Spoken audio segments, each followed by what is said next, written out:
जो 4 चीज़ें के बारे में मैंने आप लोगों को कहा है, जिसके बगैर कोई समाज विकसित नहीं हो सकता है, और मैं दुनिया के प्राय देशों में मैं जा चुका हूँ।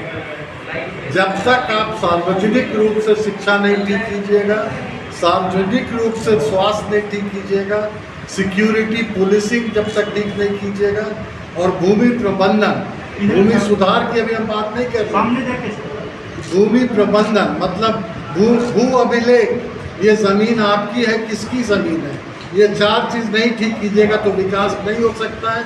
और इन चारों मुद्दे पे एनडीए सरकार हो या उससे पहले जिसकी सरकार रही हो, पूरी तरह से विफल है। दोनों फेल है पूरी तरह से। आप पे जनता क्यों विश्वास करेगी? जनता के साथ हम लेके जाएंगे, एक नई सोच है, हम उनसे बात करेंगे, हमारा काम लोगों ने देखा है, अपने काम के बारे में उनसे हम बात करेंगे और हम बताएंगे कि ये सब सारी चीज़ें कैसे हो सकती हैं और क्यों ज़रूरी है।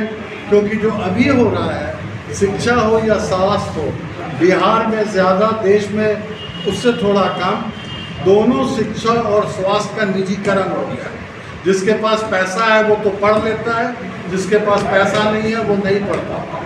और जो असमानता है हमारे देश में, और जो बिहार में असमानता है, 1% लोग हमारे हिंदुस्तान में 70% धन के मालिक हैं, ये आंकड़ा मैं दे रहा हूँ। और ये असमानता बिना शिक्षा के दूर नहीं हो सकती। क्या होना चाहिए, क्या लगता है? देखिए, अपने पार्टी के तरफ से हम लोगों ने, जो बहुत सारे लोगों ने कहा, वास का वितरण हो या राशन का वितरण हो, ये सारी चीज़ें हमने की है। पर एक चिंताजनक चीज़ ये है कि बिहार में भी इसका कहर बढ़ता चला जा रहा है। और एक जो सबसे ज़्यादा ख़ास कमी है बिहार में, वो है कि हमारे यहाँ टेस्टिंग बहुत कम हो रहा है। और अगर जब तक टेस्टिंग नहीं होगा, हमें पूरे तरीके से पता नहीं चलेगा कि कहाँ कहाँ ये कोरोना फैल चुका है और ये महामारी कितने दूर तक जा चुकी है। उदाहरण के तौर पे दिल्ली में प्रत्येक 10 लाख आबादी पे, मिलियन आबादी पे करीब 32,000 टेस्ट होता है।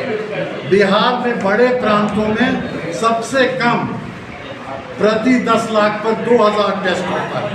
और बिहार की आबादी देख लीजिए और दिल्ली की आबादी देख लीजिए, आसाम हो, गुजरात हो, केरला हो, ये सब 15,000 से ऊपर है, 20,000 से ऊपर है। और हम लोग कह रहे हैं 2,200 टेस्टिंग कर रहे हैं।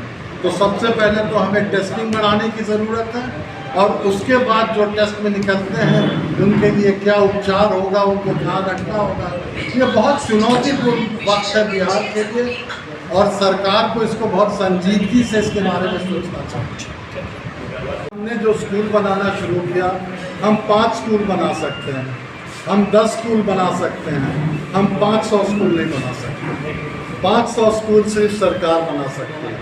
हम 500 लड़कों को या लड़कियों को हम रोज़गार दे सकते हैं, हम 5,000 बच्चों को रोज़गार नहीं दे सकते। उसके लिए हमें सरकार में आना ज़रूरी है। तो इसको जो अंग्रेज़ी में कहते हैं स्केल खेल, कि 1-2 काम एनजीओ कर सकते हैं, पर बड़े पैमाने पे अगर काम करना है तो सरकार में हिस्सेदारी बहुत ज़रूरी है। सर, कोरोना काल चल रहा है, बताया जब भी आप बताएं। मैं तो आईएएस में था, 77 बैच का मैं आईएएस अफसर हूँ। शुरुआती 9 साल में असम में था, और मैं डिस्ट्रिक्ट कलेक्टर रहा हूँ। वहाँ पे 2 डिस्ट्रिक्ट बड़े बड़े हैं, एक तेजपुर डिस्ट्रिक्ट, एक दिब्रुगढ़ डिस्ट्रिक्ट। उसके बाद मैं दिल्ली चला गया, वित्त मंत्रालय में था। मनमोहन सिंह जी प्रधानमंत्री थे, उनके साथ मैंने काम किया। वो 90-92 वाला जो दौर था, जो अर्थव्यवस्था का सुधार हुआ हमारे देश में, मनमोहन सिंह साहब ने ही मुझे वाशिंगटन भेजा, विश्व बैंक में भेजा। उसके बाद मैं विश्व बैंक में चला गया। पहले 12 साल मैं वाशिंगटन से काम देखता था, वित्तीय विभाग का काम देखता था, और ऑयल गैस पेट्रोल का जो काम होता है, पेट्रोकेमिकल का काम सारे दुनिया में देखता था। तो ऐसी सर एक सवाल है, ख़त्म कर दूँ उसके बाद मैं इजिप्ट में 4 साल था, मिडिल ईस्ट का मैं सारा काम देखता था। दुबई में था, दुबई से ईरान और पाकिस्तान का काम देखता था। आखिरी पोस्टिंग हमारी टर्की में थी, इस्तांबुल में। मैं डायरेक्टर था इंफ्रास्ट्रक्चर का। Europe, central Asia, middle east और नॉर्थ अफ्रीका, ये चारों रीजन का मैं निदेशक था। उसके बाद मैं यहाँ आया प्लानिंग बोर्ड में, गांव में रहने लगा, हकीकत समझ में आने लगी, राजनीति में आ गया। तो ऐसी क्या जरूरत में वो हमारा फाउंडेशन है, उसका नाम है हिकमत फाउंडेशन। हिकमत का मतलब होता है विजडम, हाँ, बुद्धिमता। बुद्धिमता को उर्दू में हिकमत कहते हैं। तो पहला जो स्कूल हम लोग का खुला है, बगहा प्रखंड में एक पंचायत है, ये सब ग्रामीण इलाके में स्कूल खुलते हैं। पहला ग्राम बगहा पंचायत राबारी महुआ में 2016 में हमने हाई स्कूल खोला और वो मैट्रिक तक पहुंच गया है। दूसरा स्कूल हम लोगों ने खोला रामनगर प्रखंड है, ये मेघवल मटिया एक पंचायत है।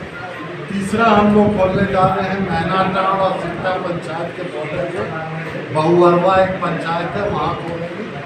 जोगापट्टी में हम लोगों ने ज़मीन देख ली है, धीरे धीरे बढ़ रहे हैं। पहले चरण में हम लोग 5 स्कूल खोलना चाहते हैं, उसका पार्टी से कोई लेना देना नहीं है, वो निजी हमारा फाउंडेशन है, उसके माध्यम से हम लोग की लड़कियों को ओके,